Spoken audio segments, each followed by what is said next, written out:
स्वागत है आप सभी का एग्ज़ाम वॉरियर के यूट्यूब चैनल पर। आज से लेकर एक सीरीज़ हम शुरू करेंगे जिसमें कि जो भी मोस्ट इंपॉर्टेंट करंट अफेयर्स हैं उनके ऊपर हम डेली बेसिस पर वीडियो लेकर आएंगे। और जो करंट अफेयर आपको करवाए जाएंगे वो वन लाइनर बेस्ड रहेंगे, जो कि यूज़फुल रहेंगे आपके अगर आप हिमाचल प्रदेश में सब इंस्पेक्टर की तैयारी कर रहे हो, JAIT पटवारी या फिर कोई भी एग्ज़ाम जो HPPSC के द्वारा या HPSSC के द्वारा कंडक्ट करवाया जाता है, उनके लिए ये काफ़ी यूज़फुल रहने वाला है। तो चलिए बात करते हैं सबसे पहले क्वेश्चन की। हाल ही में किस राज्य के मुख्यमंत्री ने 108 नम्मा क्लिनिक लॉन्च किया है? तो ये कर्नाटक में लॉन्च किए गए हैं और इनको जो लॉन्च करने के जो मुख्य उद्देश्य था वो ये था कि एक ही छत के नीचे सभी स्वास्थ्य सुविधाएं उपलब्ध करवाई जाए। हाल ही में किसने सीमा पार UPI भुगतान सेवा प्रारंभ की है? ये इंपॉर्टेंट रहेगा। जो फ़ोन पे है अब आप यहाँ पर किसी अन्य देश में भी इसमें UPI के जरिए भुगतान कर सकते हो। नेक्स्ट क्वेश्चन की बात करते हैं या फिर करंट अफेयर की। हाल ही में किसे विश्व की सबसे प्रसिद्ध कंपनियों की सूची में शामिल किया गया है? तो TCS को इसमें शामिल किया गया है, जिसे कहते हैं टाटा कंसल्टेंसी सर्विसेज। हाल ही में किस देश के खिलाड़ी कामरान अकमल ने क्रिकेट के सभी प्रारूपों से संन्यास लेने की घोषणा की है? तो ये पाकिस्तान के खिलाड़ी हैं। हाल ही में दुग्ध उत्पादन में विश्व का नंबर 1 देश कौन बना? तो ये भारत बना है। इसे इंपॉर्टेंट टिक आपने ज़रूर कर लेना है। हाल ही में म्यांमार और किस देश ने परमाणु ऊर्जा विकसित करने के समझौते पर हस्ताक्षर किए? तो ये म्यांमार और रूस के बीच में हस्ताक्षर हुए हैं। 10 फरवरी को कहाँ प्रधानमंत्री नरेंद्र मोदी अरबी अकादमी का उद्घाटन करेंगे? तो ये उद्घाटन मुंबई में होना है। और किसके द्वारा होना है? भारत के प्रधानमंत्री नरेंद्र मोदी जी के द्वारा। हाल ही में किसने मद्रास उच्च न्यायालय के न्यायाधीश के रूप में शपथ ली है?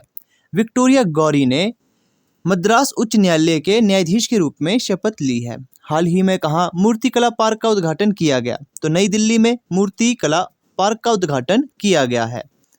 हाल ही में किसने नाउ यू ब्रीथ के लिए गोल्डन बुक अवार्ड 2023 जीता है? तो ये जीता है राखी कपूर के द्वारा। हाल ही में मिंत्रा ने किसे अपना ब्रांड एम्बेसडर नियुक्त किया है? रणवीर कपूर को ब्रांड एम्बेसडर नियुक्त किया है मिंत्रा के द्वारा। हाल ही में कैनरा बैंक का MD और CEO किसे नियुक्त किया गया? तो जो अब कैनरा बैंक के नए MD और CEO होंगे वो होंगे K सत्यनारायण राजू। हाल ही में हाल ही में सेफर इंटरनेट डे कब मनाया गया? तो सेफर इंटरनेट डे ये 7 फरवरी को मनाया गया था और इसका उद्देश्य क्या था? सभी लोगों के बीच सद्भावना को बढ़ावा देना। हाल ही में सबसे अधिक चंद्रमा वाला ग्रह कौन बना है? तो ये बृहस्पति बना है। इसे इंपॉर्टेंट आपने टिक कर लेना है। हाल ही में जनवरी में लापता हुए रेडियो एक्टिव कैप्सूल को किस देश ने खोज निकाला? तो ये ऑस्ट्रेलिया के द्वारा खोज निकाला गया।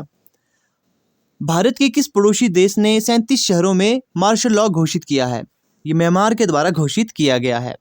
हाल ही में हार्वर्ड लॉ रिव्यू के अध्यक्ष कौन नियुक्त हुए? तो अप्सरा अय्यर ये हार्वर्ड लॉ रिव्यू के अध्यक्ष नियुक्त हुए हैं। फ्रांस के किस खिलाड़ी ने अंतर्राष्ट्रीय फुटबॉल से संन्यास ले लिया? तो ये राफेल बरेन है। हाल ही में कौन सा राज्य अगले 2 वर्षों में ग्रीन हाइड्रोजन हब स्थापित करेगा? तो ये केरल के द्वारा स्थापित किया जाना है।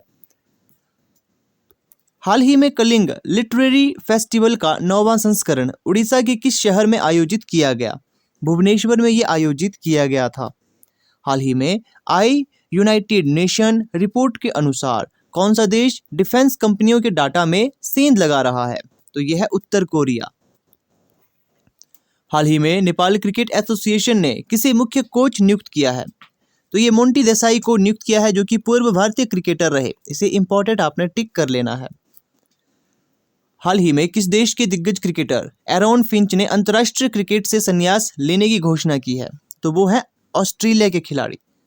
केंद्रीय पर्यावरण वन एवं जलवायु मंत्री भूपेंद्र यादव ने कहा आर्द्र भूमि बचाओ अभियान प्रारंभ किया है। तो ये कहां से उन्होंने प्रारंभ किया? तो ये गोवा से प्रारंभ उन्होंने किया। ग्रीन बॉन्ड जारी करने वाला पहला नगर निकाय कौन बना? तो ये इंदौर बना है। और इसके बारे में जो चीज़ आपको याद रखनी होगी, इस बॉन्ड के जरिए इंदौर नगर निकाय 244 करोड़ रुपए जुटाएगी। नेक्स्ट बात करते हैं, हाल ही में किसने युवाओं के लिए युवा संगम पोर्टल लॉन्च किया है? धर्मेंद्र प्रधान के द्वारा, जो कि केंद्रीय शिक्षा कौशल एवं उद्यमिता मंत्री हैं, उनके द्वारा ये पोर्टल लॉन्च किया गया है। भारतीय सेना द्वारा ऑपरेशन सद्भावना का आयोजन कहाँ किया जा रहा है? तो ये लद्दाख में किया जा रहा है। शिक्षा के स्तर में सुधार व गुणवत्ता पूर्व शिक्षा प्रदान करने के लिए हाल ही में किसने युवाओं के लिए युवा संगम पोर्टल लॉन्च किया, जो कि हम पढ़ चुके हैं, धर्मेंद्र प्रधान के द्वारा। अब यहाँ नेक्स्ट बात करते हैं, हाल ही में किस राज्य सरकार ने भारत के पहले नए गतिशीलता केंद्रित क्लस्टर की घोषणा की है, तो ये तेलंगाना के द्वारा की गई है। किस कंपनी ने हैवी ड्यूटी ट्रकों के लिए भारत की पहली हाइड्रोजन संचालित तकनीक लॉन्च, तो ये रिलायंस इंडस्ट्री के द्वारा लॉन्च की गई है। भारत ने आर्थिक सहायता योजना के अंतर्गत किस देश को 50 बसें प्रदान की है, तो ये श्रीलंका को प्रदान की है। तो ये थे आज के कुछ इंपॉर्टेंट डेली करंट अफेयर। अगर वीडियो अच्छी लगती है इसे आपने शेयर ज़रूर करना है। तो मिलते हैं आपसे नेक्स्ट वीडियो में।